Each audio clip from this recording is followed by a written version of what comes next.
Hello and welcome to Fur, Fins, and Feathers. Believe it or not, but this is our 99th episode. And today we have honored to have a special guest, Jane Deming of Foster, Rhode Island, who is a leader in humane education. Jane, it's good to see you again. Thank you, Brian. It's good to see you again. It's been quite a while. It has been decades. Yes, it has. Jane, talk about your work in humane education and why it's so important. Well, I guess I should go back to, it's 45 years ago this month that I went to work at Roger Williams Park Zoo. And that's really where I got my start in education. I became the curator of education there. And my job was to provide quality information to the visitors so that I guess we want to get them ramped up, excited. When they see a particular animal, it's great to be able to talk to them about some of the threats to those animals, some of the unique habitats that they live in, some of their unique behaviors, all their crazy adaptations that make them so interesting. How did you get interested in humane education? I think it was working there, and then when I left Roger Williams Park Zoo, a few years later I went to work at Providence Animal Rescue League. I didn't know I was going to do that. I thought I was just visiting a friend there. She asked me to come and see her. She was the director at the time. And she said to me, "What are you doing?" I said, "Well, actually, I'm trying to take some time off for myself and my family." And she said, "Well, I thought maybe you'd come here and be the director of education." And I felt like, how could I do that when I was working to conserve animals and go to work for a place that had all these shelter animals? It was like the other end of the pendulum. So she said, "I'll pay you for a week. You hang out. I'm going to give you some places to look up on the internet, and then you tell me what you want." And on day 3, I said, I want the job. And the reason I wanted the job was because there were so many problems: pet overpopulation, neglect, abandonment. The list just went on. And I knew, just like at the zoo, how education impacted the children that came there to try and help them to appreciate the planet. The only way we were going to change things for companion animals was to be able to create some great programs that would help kids understand. And remember, kids bring home messages. They go home, they have dinner with their family, and they say, "Mom, did you know?" Or, "Dad, you know what I learned today?" So it's not only the kids that we're teaching, but if we provide them with materials, then they're bringing things home and they're sharing that with their parents. And the hope was that we could turn the nation around and reduce euthanasia in this country and increase adoptions and have people understand what it meant to be responsible for pets.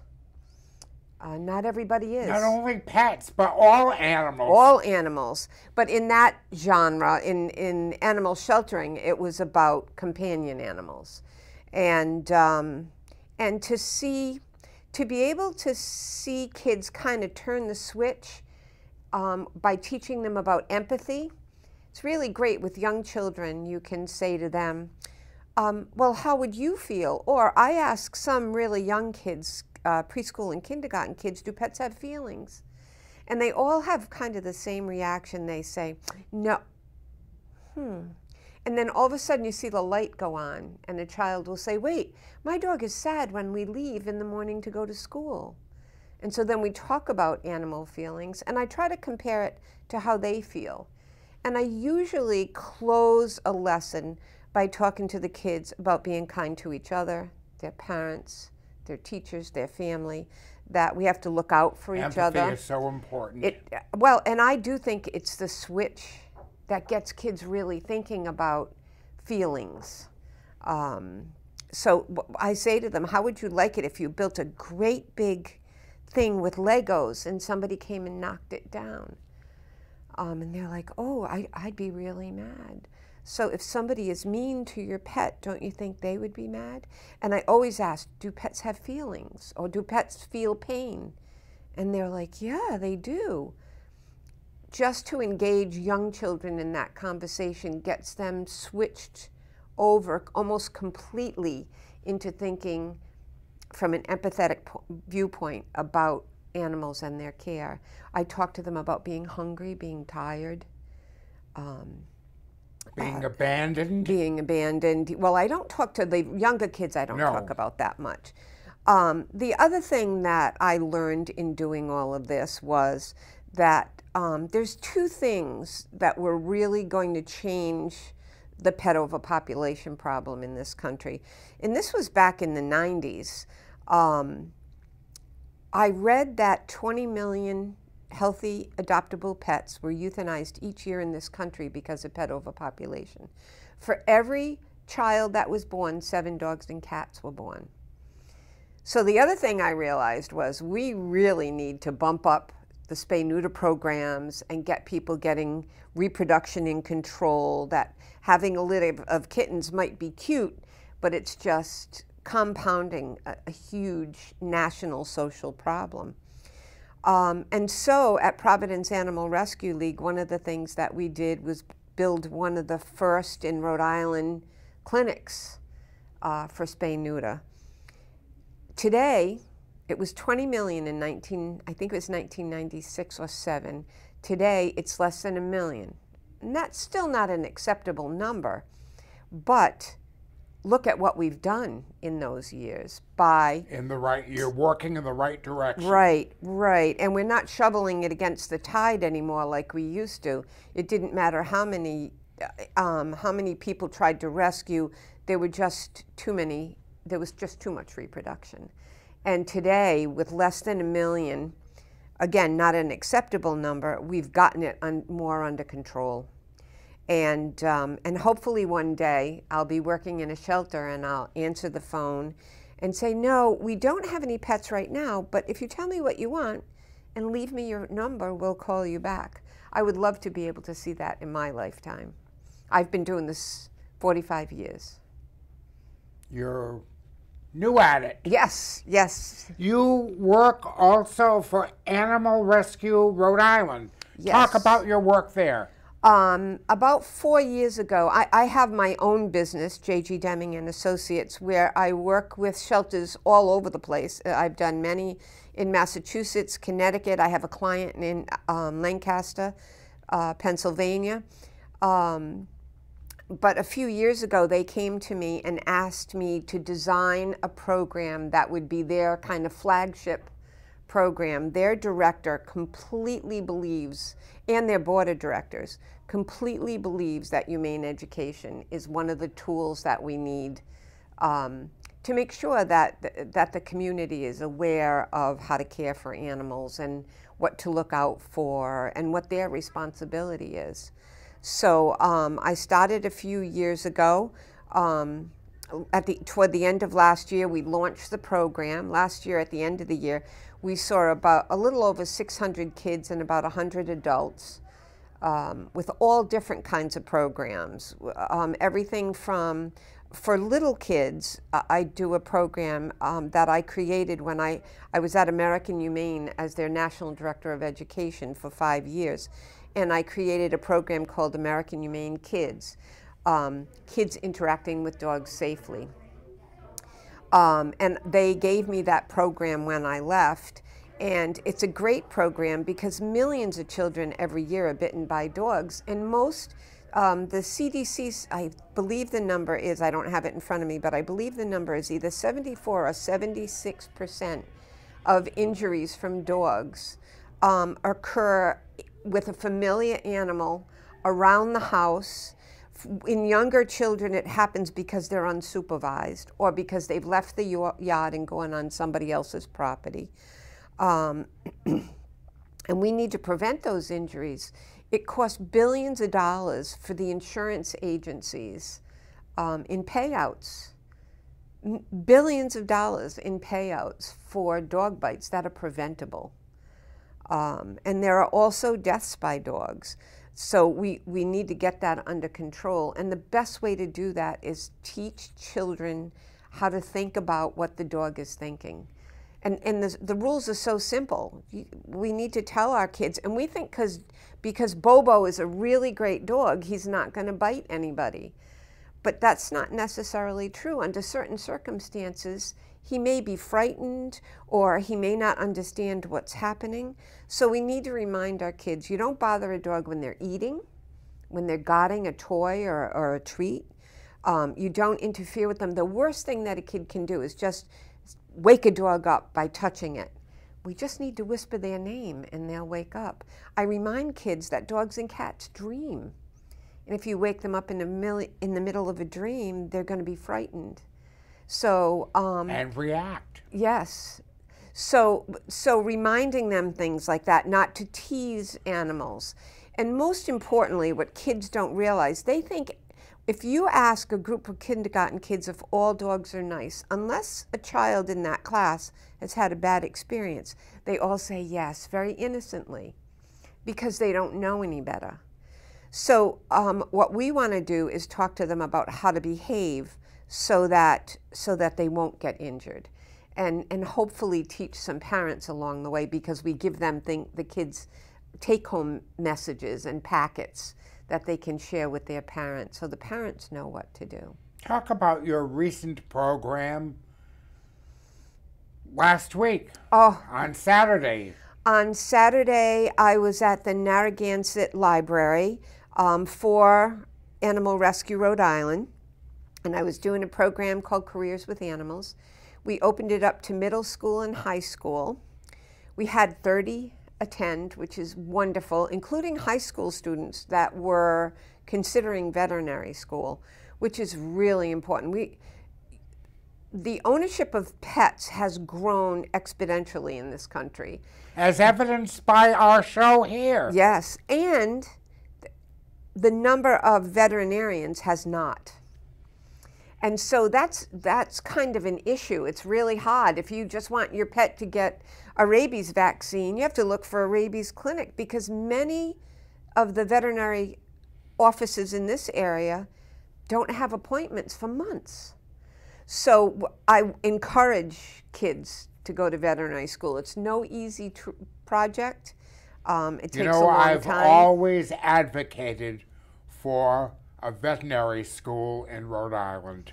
Well, we have Tufts, which is a fabulous of course, but it would be great to have one at URI. Yeah, it sure would. Well, now New England Tech has a veterinary tech program. Excellent. Which is wonderful. I think that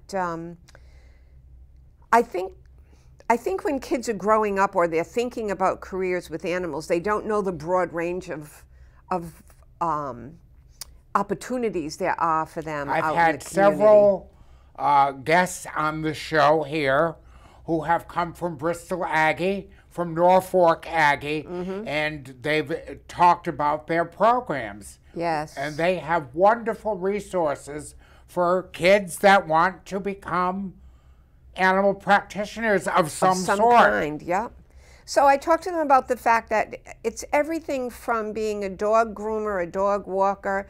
My dog goes to doggy daycare, all the way up to being a researcher. Like if I had it to do over again, I think that I would have gone to work for DEM and been a researcher, because I think that we need more people that are interested in the science of our environment and how we can save species, and what do we need to be looking for, and what do we need to be concerned about, and also being able to go out and find specimens, you know, if it's reptiles, maybe finding turtles or snakes out there, or with birds. We have such a beautiful variety of birds, especially in the spring and fall.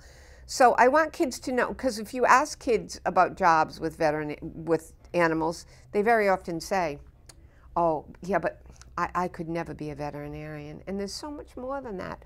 Also, family farming and niche farming in Rhode Island and Massachusetts has become very popular. So there are a lot of small family farms that are just doing eggs, or there's one near us that does goat milk. So agriculture in so many ways it's important to the survival of us. We have to thank a farmer every time we go to the market. Exactly, or go to a farm. Yes. To a farm stand. Yes, I spend a lot of time at farm stands. I love farm stands. So yeah, so that was a really successful. Probably the most amazing thing was that 3 people came over from Block Island to go to the event on the ferry and then went back. That was fun, and I spoke to one of the teachers at Block Island School, and I told her I would go out there and do the program for them in the spring, so that the whole school could have the program. And that's what I do. I teach people to do school programs, but I also do some outreach. I'm getting older now, and what I'm hoping is that I can teach other people this craft so that it will continue when I'm no longer able to do the work, and hopefully make a difference. And you are making a difference. I'm looking at this. Talk about this program. Many, many years ago, I won't go into details, but there was a tragedy in Rhode Island. And I realized that I went back to my office. Actually, I was on my way to work in my car when I heard about this tragedy. It was, I think, about 17 years ago now. So when I got to my office, I opened up my computer and I looked, and there was no information anywhere about how to prepare adults who have pets for a new baby. So I got together with my friend Katina Jones, who's a fabulous dog trainer, to create a program to present to families that were expecting a baby and had pets. In 9 months, it went national. It was the only one of its kind at the time in the nation. Now I do them locally. Sometimes Katina and I do them. For a long time, we were doing them at Babies R Us, because people register there. They go there to get information about being parents. So they would line up all the recliners, and the parents would sit in there, and we would talk to them about how to prepare for a new baby in a house with pets. And there's a lot of things that you can do to get your pets ready to eliminate any of the things that might be dangerous that they hadn't thought of. Probably the biggest upshot of this program is that when I'm done, people hug me. They secretly were worried. One might be worried about food aggression, somebody else might be worried about the dog running away. And when we address all of those issues in this program, people are so relieved. Or they'll look at each other and say, I was worried about that. So being able to do that, being able to have a grandparent come if they're going to be the caregivers and they've got pets. Back in the early days was when people were being deployed, and we had a lot of women whose husbands were in Iraq who found out they were expecting and had dogs. So we did a tremendous amount of work in Rhode Island, and then we shared it with the country through a national conference. And then I went to work for American Humane, so we created this book called Pet Meets Baby. On March 15th, I will be doing this program at Animal Rescue Rhode Island. I do it about 3 or 4 times a year for them. And we have expectant parents come. We try to do it after work, so it's usually from 6 to about 8 o'clock. We give them loads of information, but we talk about the things that they can do with their pets. And at the end, we kind of hone in on particular problems that people might have, like a dominant female dog or a dog that's very pushy. We want to make sure that's all under control before that new baby comes home. Well, I'm not going to get into it, but a lot of children are injured, and it's really important that people are prepared. My question is, with an expectant family, do a lot of people discard the pet? Well, that was part of it's really interesting, because when I did the research for this, first I went to the CDC, and Katina and I researched everything, every statistic we could find. But then I went into the computer at the shelter, and I don't remember what time it was, but it was like early in the year, maybe spring.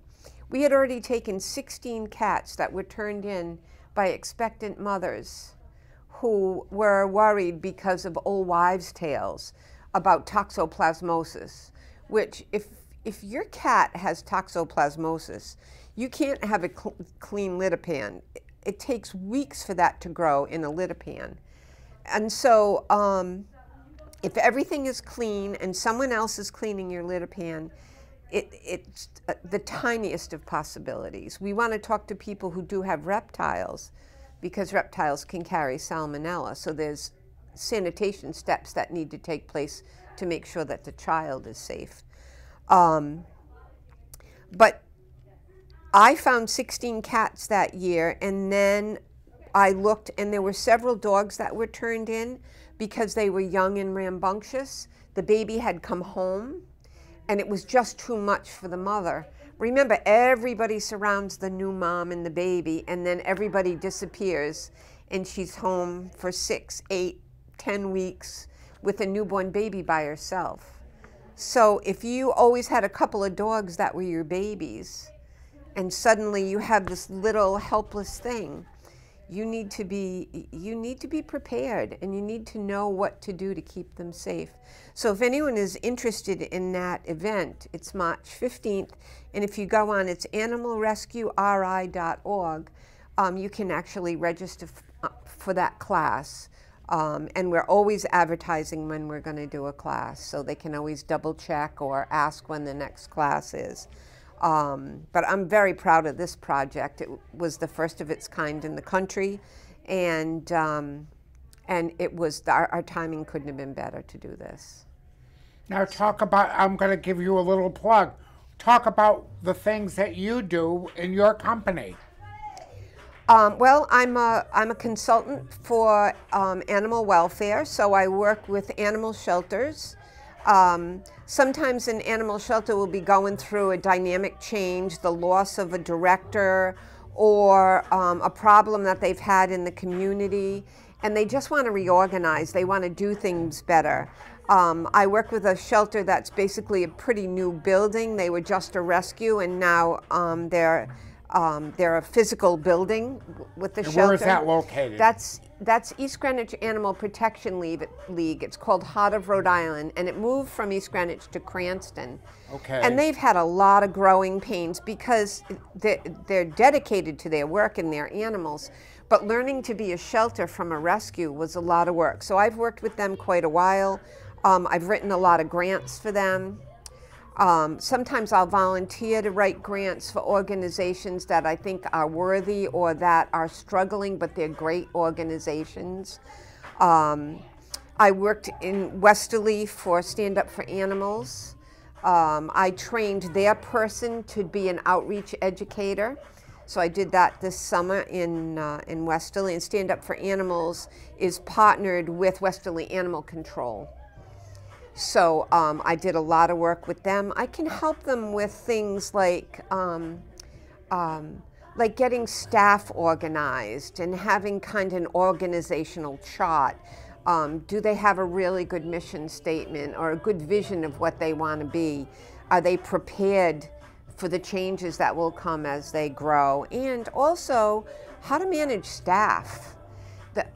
Working in a shelter can be very, very stressful, exhausting.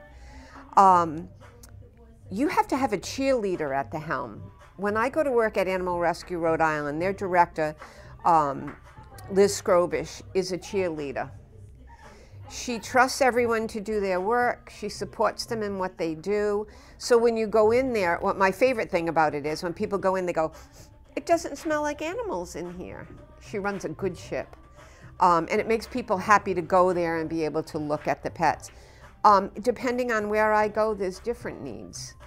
You work with other organizations outside of Rhode Island? Yes, one of my favorite clients is in Columbia, Pennsylvania, right outside of Lancaster. I did all their training for their volunteers and their staff. When they first opened, that city had never had animal control. Nobody to control dogs or cats. She asked me to go down there, and we went to dinner one night. She was telling me about, like, there's just billions of cats there, and it's unbelievable, and there's nobody to help. There were a few older people that were fostering cats that were sick, or kittens. We walked from where she lived 2 blocks to a little cafe. I think I saw 300 cats and kittens. It was just overrun with animals. So I recently witnessed that in the Azores. Yes, and that was a problem for a long time, there were like cats in Key everywhere. West. Yep. So they, thanks to an endowment from the McConley family, they were able to build a brand new shelter, a brand new state-of-the-art shelter, and they have made, it's been 4 years or 5, they've made a tremendous dent. The community leaders are thrilled because now if the police pick up a dog that's been injured or is lost or is out in the cold, they can bring it there and lock it in at night so it's safe until they get in the morning. It's No, really these are a cats miracle. and dogs. Cats and dogs, primarily cats. The last time I was there, I think they had 5 dogs, but they had 89 cats and a boatload of kittens. But they opened a spay-neuter clinic. So it's really thrilling to see them go from nothing to this grand program that has been a light at the end of the tunnel for all these people that were concerned about the animals in their community but couldn't do anything. The community support's been remarkable. So I go there every year, and other than during COVID, and do projects for them, do trainings for their staff, do trainings for their volunteers. What other kinds of animals do you work with? Well, I'm on the board of directors of Southwick Zoo, so sometimes I get to see some pretty cool stuff and work with some cool stuff. I've never been to Southwick Zoo. Oh, I've been on the board there. They have their education arm is a nonprofit arm called Earth Limited. They're in Mendon, Mass. There are 200 acres of beautiful exhibits in the woods. They have the most incredible big cat collection that you'll see anywhere around. They just got 2 snow leopards that will be premiering in April. They have a chimpanzee exhibit, they have giraffes, they have rhinos. We have an event every year called Winos for Rhinos, where we have a wine and cheese tasting, and the money raised goes to help the rhinos. We send that money to Africa, to South Africa, to help the white rhinos in South Africa. It's a wonderful place. It's family owned and operated. They plow all of the money, every year they plow all the money into making improvements, building new exhibits. The director is a veterinarian, so the animal care there is incredible. There are lots of endangered animals there. So I get my hands on a few things there now and then, which is wonderful. Sadly, I lost my pets in the last couple of years. I had a bearded dragon for 16 years, and he just died recently. Broke my heart because I took him everywhere with me when I talked to kids at school, and he was nice and big, so the kids would be like so excited to see him. And the dog that I brought to schools died of cancer, so I don't have him anymore. But I have a couple of friends that are veterinarians that have some pretty cool animals. So for the event at Narragansett Library, I brought my friend's Russian steppe tortoise, who she got because it was ill, and she's been taking care of her, and she's doing great. And I bet she would be a fascinating guest. Yes, she would, except that particular veterinarian is extremely shy. Very, very shy. We could change that. They're telling me that we are drawing to a close of our 99th episode. I'd love you to come back. I'll come back anytime for you, Brian. Thank you very much, and thank you for joining us on our 99th episode of Fur, Fins, and Feathers. Have a good